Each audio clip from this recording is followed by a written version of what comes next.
Hello. Hello. అన్నయ్య. వినపడుతుందా bro? వినిపిస్తుంది వినిపిస్తుంది.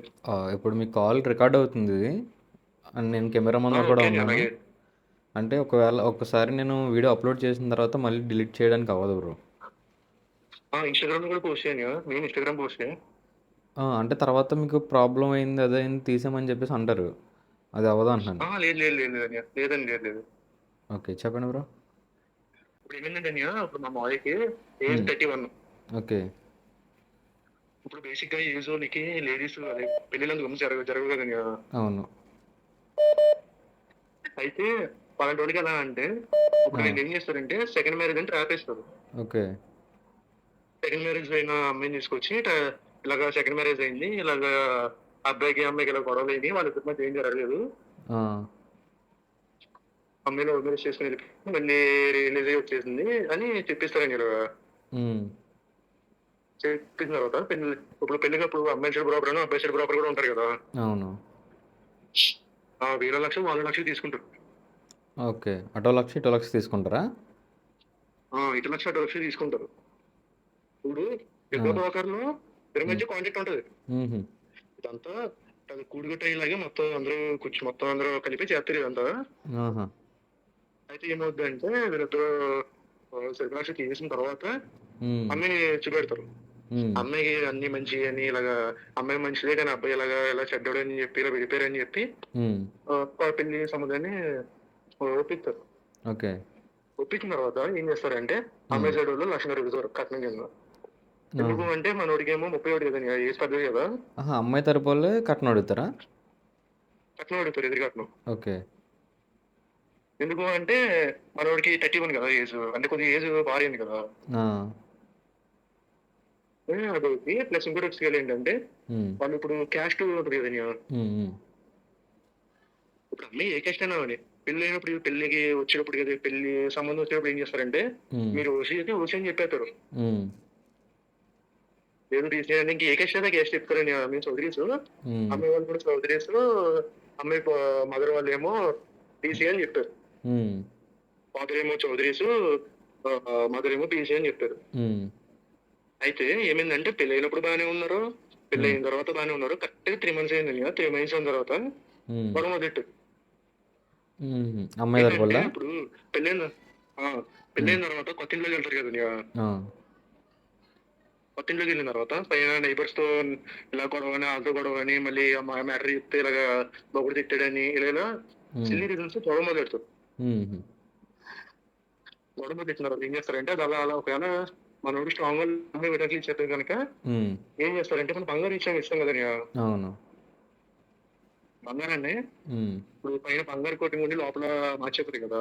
ఆ, ఆ, లేదంటే తక్కువ క్వాలిటీ బంగారం అని ఇచ్చేసి ఉమ్, ఇంకో మీరు ఇచ్చిన బంగారం ఇది ఇంకో మేము ఇచ్చేద్దాం అని చెప్పేసి ఆ ఉమ్, డబ్బులు ఉన్న డబ్బులు తీసేసుకుని ఆ ఉమ్, బంగారం తీసేసుకుని వీళ్ళకి తక్కువ క్వాలిటీ బంగారం ఇచ్చేసి వీళ్ళు ఉమ్, తీసుకుంటారు. ఓకే. అప్పుడు ఇదంతా జరుగుతున్నప్పుడు ఆ అమ్మాయి అబ్బాయితో కలవదు, ఓకే. కనీసం టచ్ కూడా చేయలేదు, ఏమీ చేయలేదు.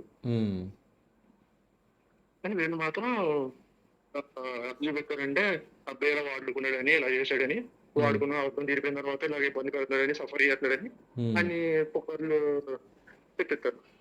ఓకే. ఇప్పుడు ఆ ఏజ్ వచ్చిన తర్వాత ఉమ్, ఇలాగ ఇలా చేస్తున్నావు అంటే అబ్బాయికి దాటినాం కదండి. అవును.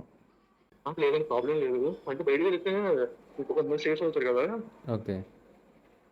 ఇప్పుడు అక్కకే ఇది రెండు పిల్లలు కాదు, నేను 4 పిల్ల 5 పిల్ల ఇలా చేయడం. ఓకే. మరి వెళ్ళేటప్పటికి ఇంకా మొత్తం వాళ్ళ ఇల్లు మారిపోయారు, అంత అయిపోయింది. వాళ్ళు ఏలూరు నార్మల్గా అయితే, ఆహా. అంటే పెళ్లికని చెప్పి మరి ఏలూరు మార్చారో ఏదో తెలియదు కానీ ఉమ్, మొత్తం మారిపోయారు ఇప్పుడు ఇంకా అది తెలిసాక. ఇది తెలిసిన తర్వాత ఎక్కడ ఉన్నారో తెలియదు అప్పుడు. ఇప్పుడు తెలియదని ఎక్కడ ఉన్నారు. ఓకే. ఇప్పుడు ఈ మ్యాటర్ అంతా మాకు ఎలా తెలిసిందంటే ఏలూరులో మాకు చుట్టాలు ఉన్నారండి. ఉమ్, ఉమ్, వీళ్ళు విడిపోయిన తర్వాత అప్పుడు తెలిసింది మాకు ఇలా వాళ్ళు ఎలాంటి వాళ్ళు అని తెలిసింది. ఓకే. మరి ఇది మీ వాయిస్ అన్న తర్వాత ఒకవేళ మీ అదండి. మామయ్య మిమ్మల్ని ఏమైనా అంటారేమో మళ్ళీ ఎందుకు చెప్పావు ఇలా అని? లేదండి, వాళ్ళకి మన సంబంధం లేదు. మా అవ్వయ్య అలాగే ఇన్స్టాగ్రామే వాడరు కదా, ఓకే. ఇన్స్టాగ్రామ్ యూట్యూబ్ వాడరు వాళ్ళు. ఓకే. ఏది కొన్ని వాయిస్ చెప్తారని ఏ అభ్యంతరం లేదండి, నేను చెప్తే బాగా చెప్తావు కదా. అంటే నేను చెప్తాను బ్రో. అంటే ఇప్పుడు యూట్యూబ్‌లో ఎలా ఉంటుందంటే నేను అన్నీ నా వాయిస్తో చెప్తే ఇది నిజంగా జరిగినాయా అని చెప్పి చాలామంది అనుకుంటున్నారు. నేను ఏదో ఫేక్గా క్రియేట్ ఓకే అన్నయ్య. చేసినట్టు.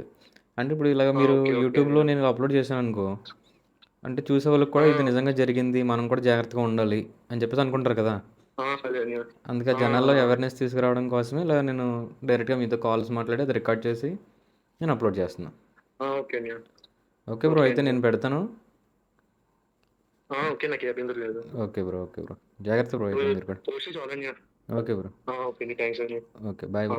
ఇంత స్కాములు ఉంటాయి ఆ మ్యారేజ్ బ్యూరోల్లో కూడా. మీరు కూడా పెళ్లి సంబంధాలు వెతుకుతున్నారు అనుకోండి, కొంచెం జాగ్రత్తగా ఉండండి, జాగ్రత్తగా ఆలోచించండి. ఎందుకంటే ఇవి జీవితాలు కదా. వాళ్ళని నమ్మి వీళ్ళని నమ్మి చేయడం కంటే కొద్దిగా టైం పట్టినా కానీ మనమే అన్నీ చూసుకుని వాళ్ళ క్యారెక్టర్ ఏంటి, వాళ్ళ పద్ధతి ఏంటి అన్నీ చూసుకుని అప్పుడు పెళ్లి చేయడం. అప్పుడు పెళ్లి చేసుకున్న వాళ్ళు హ్యాపీగా ఉంటారు, పెళ్లి చేసిన మీరు కూడా హ్యాపీగా ఉంటారు. అవునా కదా. ఒకవేళ మీరేమైనా పెళ్లి సంబంధాలు చూసుకుంటే, నువ్వేమైనా పెళ్లి సంబంధం చూసుకుని ఉంటే, లేదా నీ కోసం మీ ఇంట్లో వాళ్ళు ఏమైనా పెళ్లి సంబంధం చూస్తుంటే ఒకసారి నువ్వు కూడా ఆలోచించు. ఎంక్వైరీ చేయడంలో తప్పులేదు. 1-10 సార్లు ఎంక్వైరీ చేయి, ఆలోచించి నిర్ణయాలు తీసుకో. మీరు కూడా ఇలా నాతో మాట్లాడాలనుకుంటే బయోలో ఎప్పుడు నా వాట్సాప్ నెంబర్ ఉంటుంది, దానికి మెసేజ్ పెట్టండి. సరదాగా మాట్లాడదాం, మన చుట్టుపక్కల జరిగే టాపిక్ల గురించి మాట్లాడుకుందాం. ఈ స్టోరీ మీకు ఏమనిపించింది? నిజంగా పెళ్లి సంబంధాలు తీసుకొచ్చే బ్రోకర్లు ఇంత స్కాములు చేస్తారా?